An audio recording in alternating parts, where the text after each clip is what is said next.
नमस्कार दोस्तों, स्वागत है आपका अपने चैनल GK25 ट्रिक्स पर। आज की इस वीडियो में हम मध्य प्रदेश पीईबी की ग्रुप 4 परीक्षा में पूछे जाने वाले मध्य प्रदेश के जीके के प्रश्नों के बारे में पढ़ेंगे। तो ये स्टार्ट करते हैं फर्स्ट क्वेश्चन के साथ। पहला क्वेश्चन है, बोरी वन्यजीव अभ्यारण्य मध्य प्रदेश के किस जिले में स्थित है? ऑप्शन है झाबुआ, मंदसौर, शिवपुरी या होशंगाबाद। तो बोरी वन्यजीव अभ्यारण्य जो है वो मध्य प्रदेश के किस में है?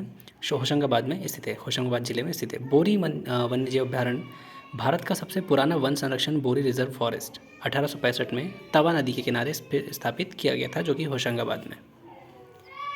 अगला प्रश्न है, पिछली शताब्दियों के संगीत और संगीतकारों के बारे में जानकारी के लिए निम्नलिखित में से कौन सी पुस्तक एक प्राधिकरण के रूप में कार्य करती है? ऑप्शन है संगीत रत्नाकर, संगीत सुधाकर, संगीत संप्रदाय प्रदर्शनी या नाट्यशास्त्र। तो पिछली शताब्दियों के संगीत और संगीतकारों के बारे में जो जानकारी जो दी गई है उसका प्राधिकरण के लिए जो कार्य करती है वो कौन सी पुस्तक है? वो है संगीत संप्रदाय प्रदर्शनी। वर्ष 1904 में सुब्बा रामा दीक्षितार द्वारा लिखित संगीत संप्रदाय प्रदर्शनी पिछली शताब्दियों के संगीत, संगीतकारों और संगीत रचयिताओं के बारे में जानकारी के लिए एक प्राधिकरण के रूप में कार्य करती है। दक्षिण के कई संगीतकार और संगीत रचयिता हिंदुस्तानी संगीत प्रणाली से भी निकटता के परिचित हैं और जहाँ भी अनुमति हो उन्हें अपनी रचनाओं के लिए हिंदुस्तानी रागों को अपनाया है। अगला प्रश्न है, अलवर संत किसकी पूजा करते थे? ऑप्शन है विष्णु, इंद्र, शक्ति माता या फिर शिव की। अलवर संत जो थे वो विष्णु देव की, मतलब विष्णु जो भगवान हैं उनकी पूजा करते थे। अलवर दक्षिण भारत में तमिल कवि संत थे। उन्होंने लालसा, परमानंद और सेवा के अपने गीतों में हिंदू भगवान विष्णु की भक्ति की वकालत की है। अलवर का अंत जो अर्थ होता है वो क्या होता है? जो ईश्वर के अनुभव में डूबा हुआ है। अगला प्रश्न है, निम्नलिखित में से किस देश का कोई भी लिखित संविधान नहीं है? ऑप्शन है डेनमार्क, भारत, अमेरिका या ब्रिटेन। तो जिसका भी लिखित संविधान नहीं है वो कौन सा है? वो है ब्रिटेन। ब्रिटेन का कोई लिखित संविधान नहीं है। उसके अलावा डेनमार्क, भारत और अमेरिका का लिखित संविधान स्थित है।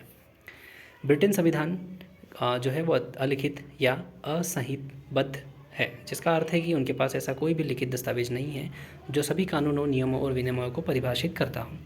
इजराइल, कनाडा, सऊदी अरब और न्यूजीलैंड ऐसे ही देश हैं जिनका लिखित संविधान नहीं है। अगला प्रश्न है, बड़ी संख्या में लोगों से जुटाई गई धनराशि के माध्यम से किसी परियोजना या नए उद्यम को वित्त पोषित करने की विधि क्या कहती है? ऑप्शन है जन सहयोग, वाणिज्यिक वित्त पोषण, क्रॉस सब्सिडिशन या ऋण की अधिकता। इसे कहा जाता है जन सहयोग, यानी जो भी बड़ी संख्या में जो धनराशि जुटाई जाती है उसे जन सहयोग कहा जाता है। जन सहयोग मित्रों, परिवारों, ग्राहकों और व्यक्तिगत निवेशकों के संयुक्त प्रयासों से जो पूंजी जुटाने की एक तकनीक होती है।